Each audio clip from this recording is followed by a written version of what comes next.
All right, well, welcome back to Sermon Notes. My name is Garrett Gregory, and I am joined today by the one and only Mr. Evan Kuntz. Evan serves as student minister here at the Brentwood campus, and we are also joined by... I thought that's what you did.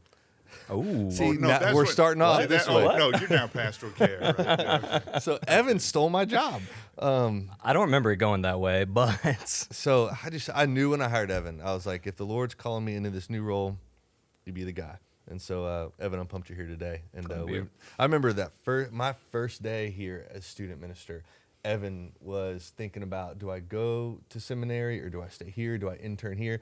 And I was blessed enough that Evan decided to stay here, start school from afar, and join in with our student team. So it's been fun watching you grow up. It's been a blast. We're bad about that. We find a good one. We don't let them go. We don't want to let them go. Strava's been here 20-something years. Aaron's been here, 16, 17, something like that. So. Yes, sir. Even when you leave, they bring you back somehow. Yeah, that's right. He got away from us, and I'm thankful the Lord brought him back. And so he's been in how long have you been in the student ministry seat now?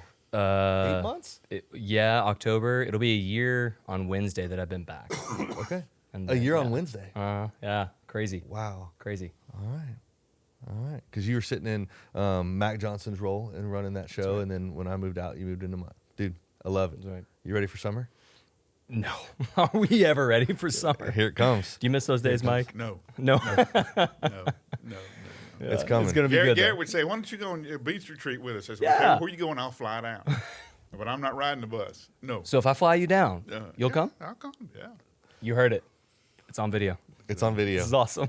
And obviously, he needs no introduction. That's Dr. Mike Glenn, senior pastor of Brentwood Baptist Church. We got a vote that came in yesterday, sir. Yeah. How many months you got left? 4. You got 4 months left. Yeah. June, July, August, September. Wow. Let me just throw this out there. Is that weird? Yeah. It's weird to be sitting on the front row when everybody says, hey, we have a senior pastor. Like, I'm sitting right here, guys. I'm right here. So, no. I guess under any other circumstance, it'd be weird. But, we've been walking through this process for some months now. And so, really, it's just a real good feeling that you've done what you've been asked to do and you've done it well. So there's a lot of satisfaction. 32 years in. Mm-hmm. 4 months to go. Mm-hmm. How do you want to finish? Well, so just you hadn't messed One up. word. Yeah, just right. Don't drop the baton now. Yes, sir. Anything that's you're always thinking. If I know you, if Evan knows you, our team knows you, you've got an idea every other minute that's coming through that you're thinking through, that you're pitching. 4 months left. What are some things that you want to, obviously, let's pass the baton well. Anything else that you're seeing in 4 months of being able to transition? And by the way, for those of you watching right now, our church vote came in yesterday, 99.6%, I believe, in favor of Jay Strother becoming the new senior pastor of Brentwood Baptist Church. We're grateful and thankful. Mike will hand the baton off to Jay here in, I guess, 4 months, and we'll kind of get the feel of when Jay comes in and when he starts preaching full-time here. He's obviously still at the church at Station Hill, but We'll be swapping some of the pulpits back and forth. So yes, sir. He'll be here over the summer, Simon. Love it. That'll be a good transition. But if you got 4 months left, what do you want to see? What do you want to accomplish in those 4 months? Oh gosh, I'm having a train wreck in my head trying to figure out what to say first. The obvious answer is you need to help the church understand that everything comes to an end. Okay, and this process is coming to an end. And with all endings, there are celebrations and there are griefs. Yes, there are things that we have seen the Lord do well, small miracles, big miracles, and you throw those things around. But we've been in situations where there was literally no way for it to work out. And I've been at the table knowing that this is probably not going to work out. And it worked out. And it worked out in a way that you weren't even smart enough to ask for. You know, had you been a little more in tune, a little more bold, you would have said, "Hey, by the way, we want this, and we want this on top of it." And there's also a grief. You know, my wife tells me, she says, I don't know what it will be when I sit out there and listen to Jay. You know, you're the only guy I've listened to for most of my adult life. All right. And so what does that mean when there is a decision to be made and I'm not the one to make it? You know? And you see me out there in the congregation with blood coming out of my mouth where I'm biting my tongue, trying not to say what I really think needs to be said. Time to send an email? Nope, I'm not the guy that sends the email anymore. I'm not that guy anymore, yeah. How long has it been since you were that guy? It was obviously Edgefield. Yeah. How long has it been since you were in a church and you weren't the senior pastor? Well, I've been doing this 45 years. So, yeah. And I'll still be in charge when I'm out. So that's it.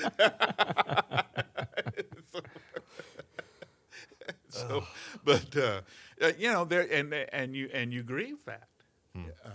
There is, you know, I got a letter from Bill Wilson right after I started here. It's been a year or so, and he wrote, giving me his blessing to be pastor. It's one of the most important things I have. And you still have the note? Oh yeah. And what will it? And in the letter he said, I did not know if another pastor would love this church like I do. And I get that. And you know, I'm not concerned about Jay's ability. I'm not concerned about his calling. Well, maybe I don't have a daughter. But maybe this is the way a father feels at the wedding when he gives his daughter away. Will you love her the way I have and the way I do and the way I know she needs to be loved? And so, yeah, that's what you pray about. That's a great way to put that. I'm making sense in my head. Am I making sense? No, it's great. It's great. It's great. So along those lines, Jay, obviously, we know he's going to love this church incredibly well. One of the things he said consistently that you've encouraged him with is to eat more pie, drink more coffee. Right. For the people out there who might not know, what does that mean? What do you have in mind when you say that? When people ask me, what's the biggest mistake you made, the answer is very easy for me. I didn't listen. For 2 years, I showed up talking, and I should have listened. One of the things that we're taught as pastors, if you go off to the mountain and God will give you the vision, you come down from the mountain and you tell the people this is what God said, y'all deal with it. What we have discovered is the exact opposite is true. Every child has a God-given vision and passion, okay? And the role of the parent is to tease out that passion and so the child claims it as their own. The same role as a pastor. Every church has a God-given vision and passion. And it's the job of the pastor to sit and listen to the stories and then tease out that vision so everybody claims it. Let me give you the example. When we started the Middle Tennessee Initiative and now the Engaged Church Network to be involved in planning the campuses, when we made the decision not to expand the sanctuary to start Station Hill and Ave South and all the others, people said, well, why do we need to do this? Where did this come from? Okay, I said, now let's remember.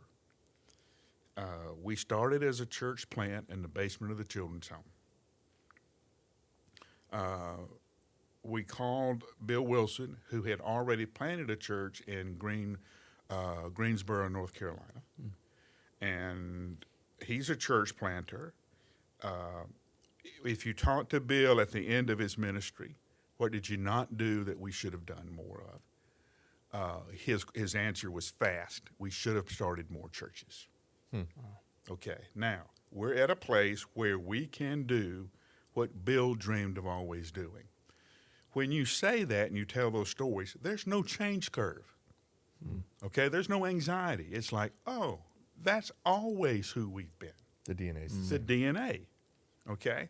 So what I have encouraged Jay to do is sit with people, hear the stories, tell them who they are in their own story. So when you tell those stories, people go, oh, yeah, that's us.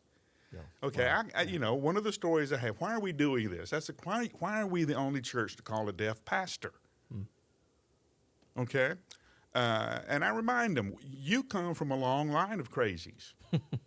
Okay, let's look at all the other decisions this church has made. We're the first church, one of the first churches in the nation to build a gym instead of a sanctuary. And the leader of our building committee told Lifeway, which was the Sunday school board at the time, Yes, sir. told the architects at the Sunday school board to go fly a kite. Okay? We started a deaf ministry, and when Betty Steersman was interpreting for the deaf, you know how many deaf people we had? Zero. Zero. She stood up and interpreted by herself. Okay? Wow. We've got all kind of crazies like this, all kind of stories. And when you tell those stories, everybody kind of goes, yeah, that's us. Yeah. You know, you should expect this kind of behavior from us. Yeah. And people come up to me and say, we want to do this. Well, that's a good idea. You know, Pastor, we come from a long line of crazies. Well, yeah, that's what I told you, but you grabbed hold of it and you recognized it. Yeah. That's what you want to do. Call out that vision of course, this is who we are. And I have the talents then to help with this vision that God's already placed in us. Mike, you taught me a lot the last couple of years, and Ev, this is so good, and I'm still processing this because this is this conversation.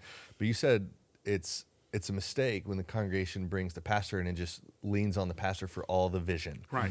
You would say, go down to the Puffy Muffin. Mm-hmm. You meet with this person, you meet with that person, and you're going to see the vision, like you said, that God put in that person's heart. That's already put in. And then we come in and try our best pastorally to connect those dots. Mm-hmm. And that's where you see the vision. And so I have so many friends. I mean, we meet with so many pastors that they get called to a church. All right, pastor, what's your vision?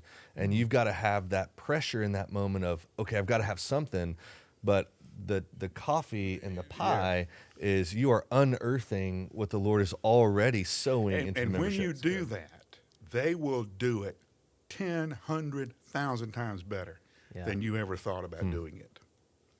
Yeah, because they're passionate about it. Yeah, because and they're gifted. Right. But they don't know they're gifted because it's easy for them. Right. Yep. And so when you say, you're pretty good at this, maybe I think the Lord's getting, okay, here's what we need to do. And it's like, well, that's pretty impressive. And then everybody comes back to you and go, man, you pastor the most amazing church. And I hate to tell them, the only thing I did was sit down at the table and go, that's a good idea. That was the whole thing. As I'm coming to the end of the ministry, everybody going, well, what do you want to celebrate? We've done this. Well, the only thing I did was I met with them, and they sat down and said, we want to do this. I said, that's a good idea. And they went off and did it. And then I go have coffee with somebody else. That's a good idea. And they'd go off and do it. Coffee and pie. Yeah, coffee and pie. Coffee and pie. Well, you're talking about Station Hill. It was Jay and Tanya that came to us for Station Hill. Hey, we need to start a church down here. Okay, sat down with them, all that. Then that happens, and everybody goes, man, your church plants all the time. You got all this. Had a cup of coffee and said, man, I like that idea. Then you got Jay and Tanya selling it to the church, not me. It's not Mike's idea.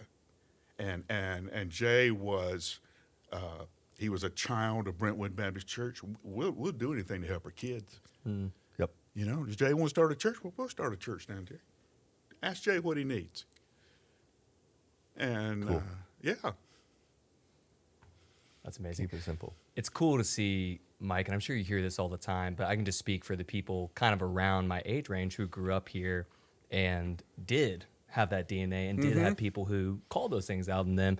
I mean, I could run through a list. I've talked many times about doing this and just going through all the interns and students we've had over the years and just seeing where are these people at now? What ministry are they a part of? What church are they a part of? Did they move overseas? And I mean, I would love to see the percentage of people, just because that's who you have been, that's how you've led, and then that's the DNA your church has picked up, that we call out those talents in people. You see, but the thing is, if you don't do that, you're only doing half of the discipleship.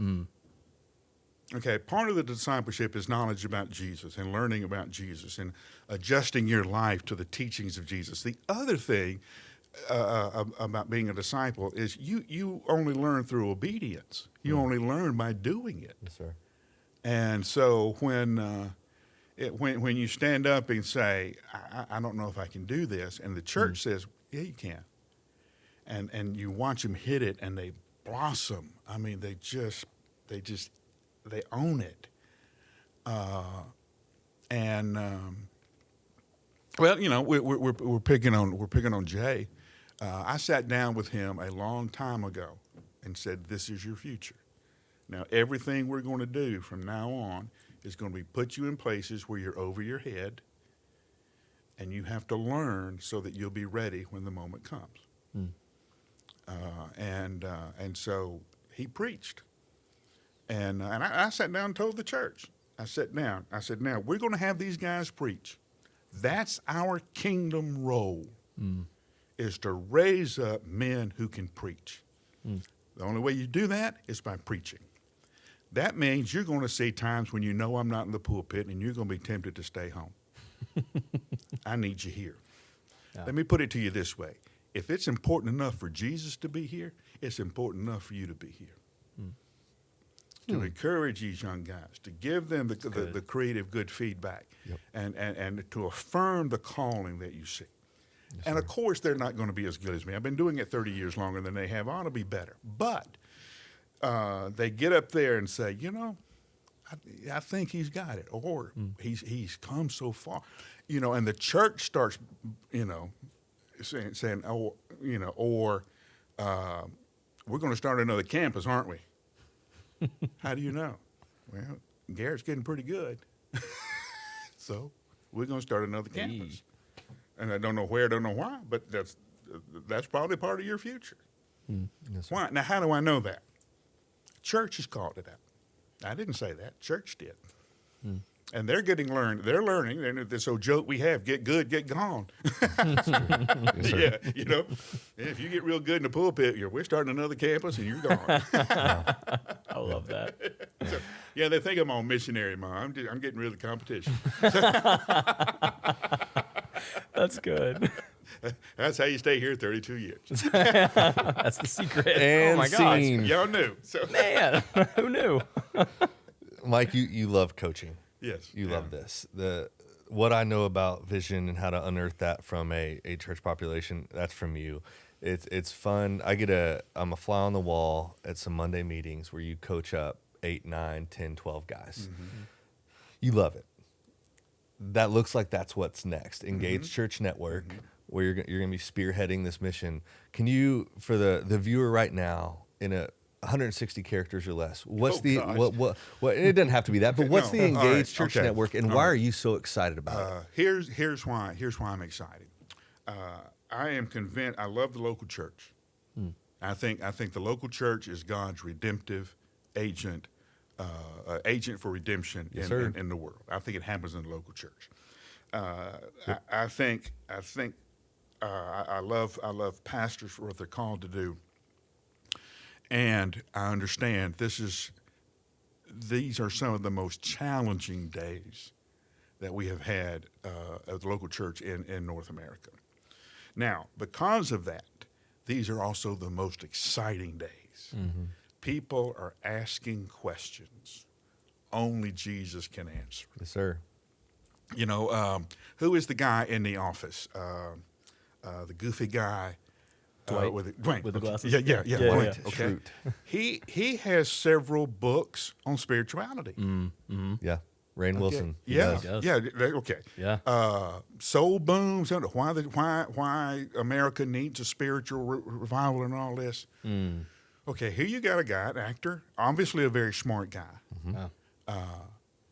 writing questions that only Jesus can answer. But he's answering them because nobody in the pulpit's doing that. Yeah. Jordan Peterson is answering because nobody in the pulpit is doing that. Yeah. So if we can encourage our pastors and we can sharpen some skills, this is going to be the best time ever for the church. Wow. Yes, sir. That's awesome. So you talked a little bit about this being certainly different, probably some of the more difficult times that the church has faced in North America. In particular, I'm kind of focusing in on Middle Tennessee, and as you're looking to the future, Jay's coming in, Engage Network is starting. What do you see as being the biggest exciting opportunities, but also some of the possible pitfalls for the church in Middle Tennessee coming up? All right, the biggest pitfall is every church member assuming we're hiring a pastor to do that. Okay, the future is going to happen in neighborhoods and in homes. You see, the crazy thing we're finding out is that what is reaching post-Christian America is the same thing that reached pre-Christian Rome. Hospitality, genuine love of neighbor, care for those that nobody else would care about. Doing those things opens up the Jesus conversation. Okay, it's the same thing that worked at the very beginning is now working at what we think is the end of Christianity. It's not, but that's what everybody says. It's the same things that are working. So that means that everybody in the pew has a role. And it could be just simply saying, I'm going to love the neighbors on my cul-de-sac. And it may be as simple as putting a card in their mailbox going, hey, I want you to know I pray for you every day. Is there something I could pray for in particular? If it is, write on this card and put it in my mailbox. Yeah. See, what did we find out? What did we find out in COVID? We found out people are horribly lonely. A loneliness that is so pronounced that it's actually killing us. That people have no idea that anybody knows who I am or cares about it. So, can you do something simple like that?